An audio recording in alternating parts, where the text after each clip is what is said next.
God, I liked him better before he died. And here we are. Star Trek V, The Final Frontier. Directed by James T. Kirk himself, William Shatner. Now, before I delve deeper into this review, I would like to make it known that I actually don't hate this film. I even quite liked it as a child, and there are some positives that came out of it. The score is one of the best in the film series, and the relationship between Kirk, Spock and McCoy is on point. The film really did do the trifecta correctly, and it has one of the greatest lines in film history. What does God need with a starship?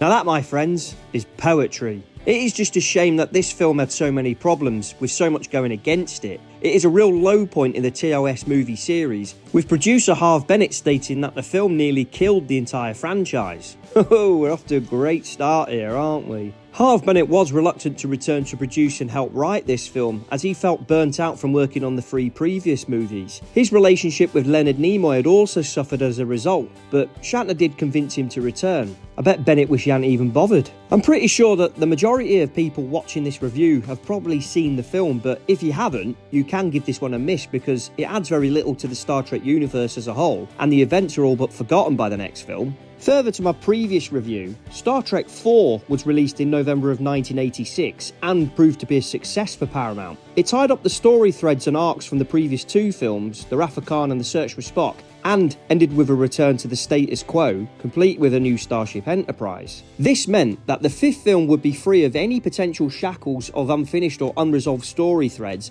and was a complete blank slate, with Shatner and Bennett having the freedom to take the story in any direction they wanted. Shatner had a favoured nations clause in his contract, which dated back to his TOS contract, meaning that he got whatever Nimoy got.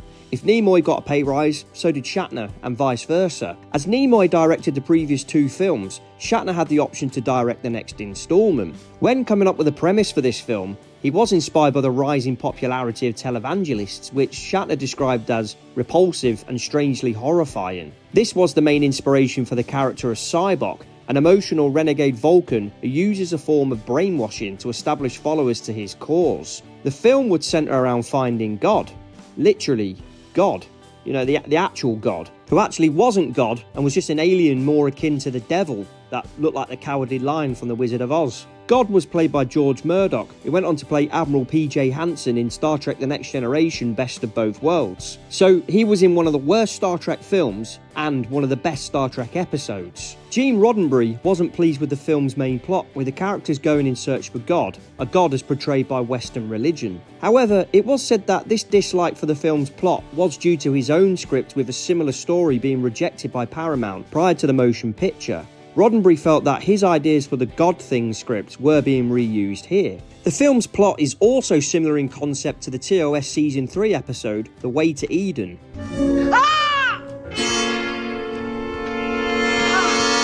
I've got to say that I've always felt that the plot for this film was quite weak in comparison to previous films, and it's just a little bit too out there for me. Sybok has his weird power to take away someone's pain by showing them something in their life that caused them that pain and allowing them to face it head on and release said pain. I mean, how does he even do that? I know Vulcans are supposed to be spiritual and mystical to a point, but I've got to say that's just a bit of a stretch. Although it does provide some decent character moments, I can't get my head around how people are so quick to follow Sybok's course so willingly, with Kirk's crew pretty much turning their back on him to a point. I think they must have been knocking back the old Romulan owl quite hard when they wrote that.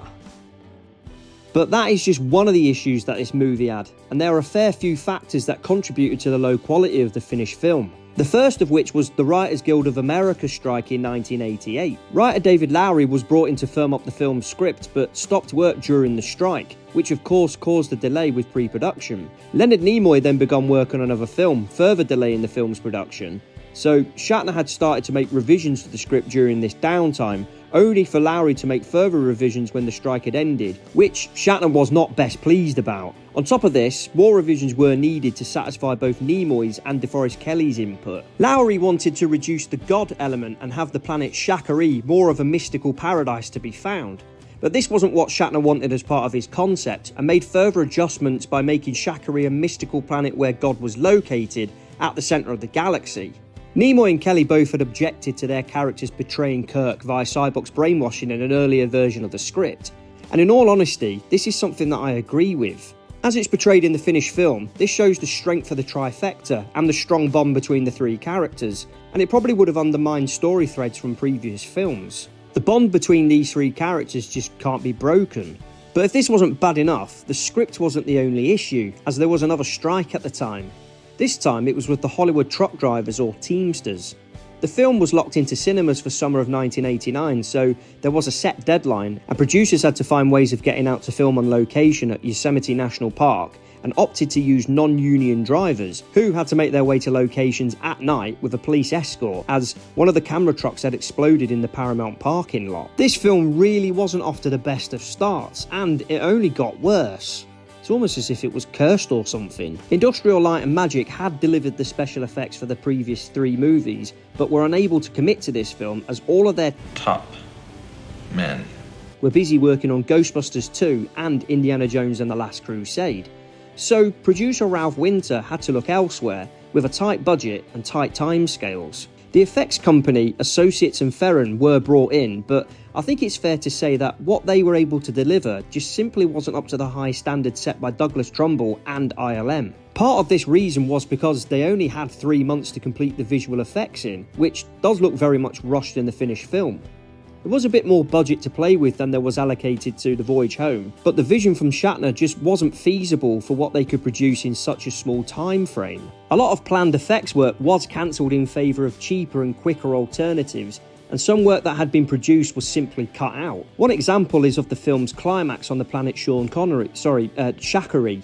The reason why I said that was because Sean Connery was originally offered the role of Cyborg, but turned it down to appear in Indiana Jones and the Last Crusade. Originally, Kirk was to be chased by a rock monster, but the suit that had been made just looked awful, and Shatner stated that it simply looked like a guy in a silly rubber suit. So the whole sequence was reworked, with the rock monster completely cut from the film. A similar scene was included in the Star Trek parody Galaxy Quest, where Tim Allen's Kirk-like character, Jason Naismith, is being chased by a CGI rock monster. This was an intentional nod to the cut scene from Star Trek V. Shots fired. Although, according to IMDb trivia, the source of Ultimate knowledge. Shatner actually found this to be quite amusing. Overall, Shatner and Bennett were disappointed with many of the effects shots, especially for the film's climax, which was changed to Kirk being chased by a blob of light. They did request more money from Paramount to pretty much redo the effects for the climax, but this was ultimately rejected by executives. So, the ending had to be salvaged during the editing process after filming had completed, with the light blob pretty much being replaced with actor George Murdoch's face instead. Shatner himself supervised the film's edit, with his original cut coming in at just over 2 hours. Paramount ordered several cuts to be made to reduce the film's runtime, simply to allow for more screenings of the movie in cinemas. So they ordered the film's length be cut down to 1 hour and 45 minutes. So Harve Bennett took over the film's edit, getting the runtime down to 1 hour and 46 minutes. Shatner has said many times that he was really disappointed with the final cut of the film, with some scenes being removed really hurting the finished film. I mean, personally, I think he might be clutching at straws there, but it would be interesting to see what a Shatner cut would actually look like, especially with the advancements in visual effects. Would his original vision, especially with the intended ending, be an improvement on what we ultimately got? There is only one way to find out, and that is to release the Shatner cut, Paramount. I think it's fair to say that this film really did not have a lot going for it in its favour. But there is one exception, and that's the score. Jerry Goldsmith returned for the first time since the motion picture, and although I've always preferred James Horner's music for the Wrath of Khan and the Search for Spock, this is a really good score. Goldsmith's score reuses the main theme from the motion picture, which was also being used for The Next Generation, but also introduces some synthesizer motifs. The score here is much more action-orientated and fast-paced than the one for the motion picture, with one of the main themes being quite similar to the main theme Goldsmith would later write for First Contact.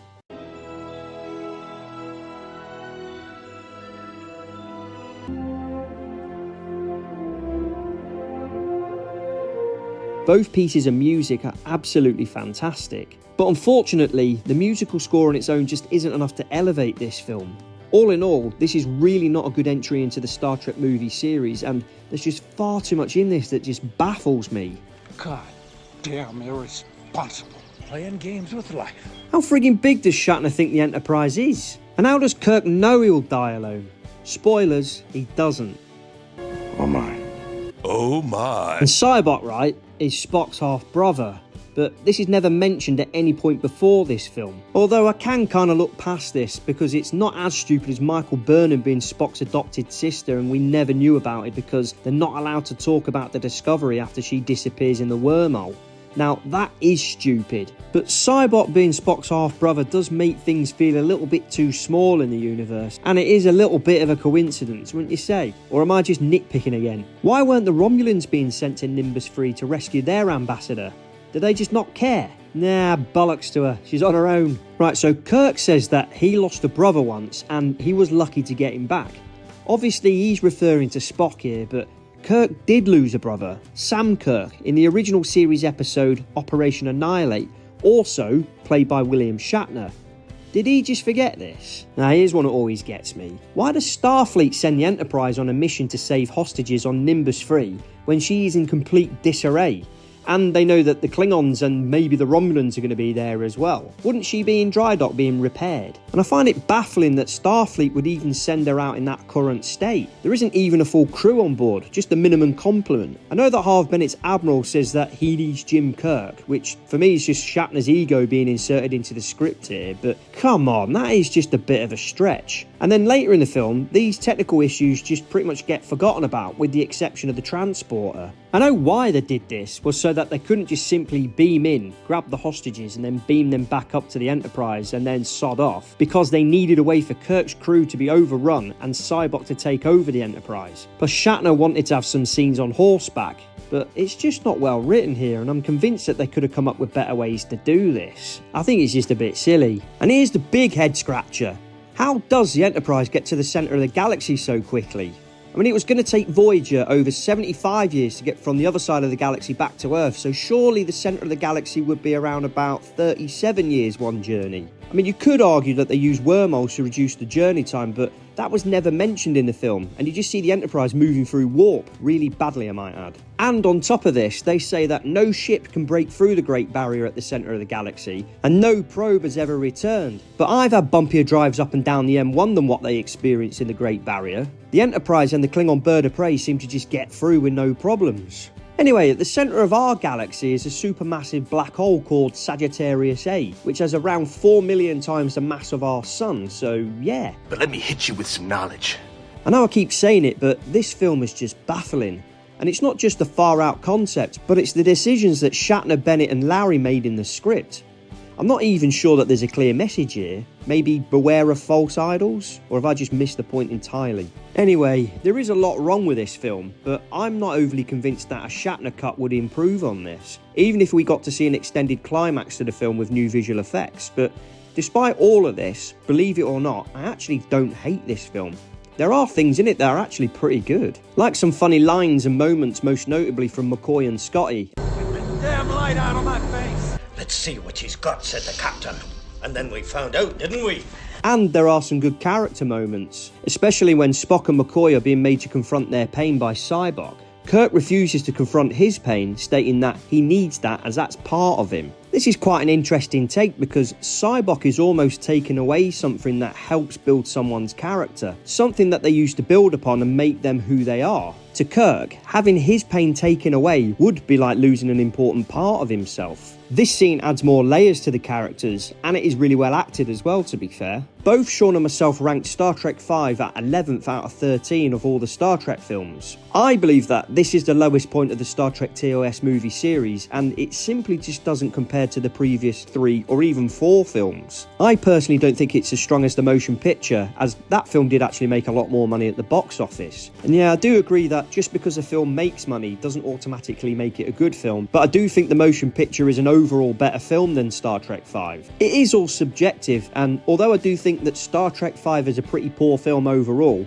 I would actually watch this over most of New Trek, and I do even think that it's much more enjoyable than Star Trek Into Darkness, which if you haven't guessed by now, I absolutely hate that film. At the time Star Trek V was filming, Star Trek The Next Generation Season 2 was also in production, with the first season not really being the resounding success that Paramount had hoped for. There were also many issues behind the scenes with The Next Generation, which is actually brilliantly encapsulated in the documentary Chaos on the Bridge, also directed by William Shatner. This is well worth a watch if you haven't already seen it. With the poor reception of both TNG Seasons 1 and 2, and then The Final Frontier being released to generally negative reviews, Star Trek looked like it was truly on a decline. The film's worldwide box office was approximately 70 million from a 33 million budget, the second highest budget of the series I might add. Although on paper it did look like it made a little bit of money, this is actually a flop because it had to recoup the marketing cost as well as make back its budget. Hardly a financial success for Paramount. Another positive I will say about this film is that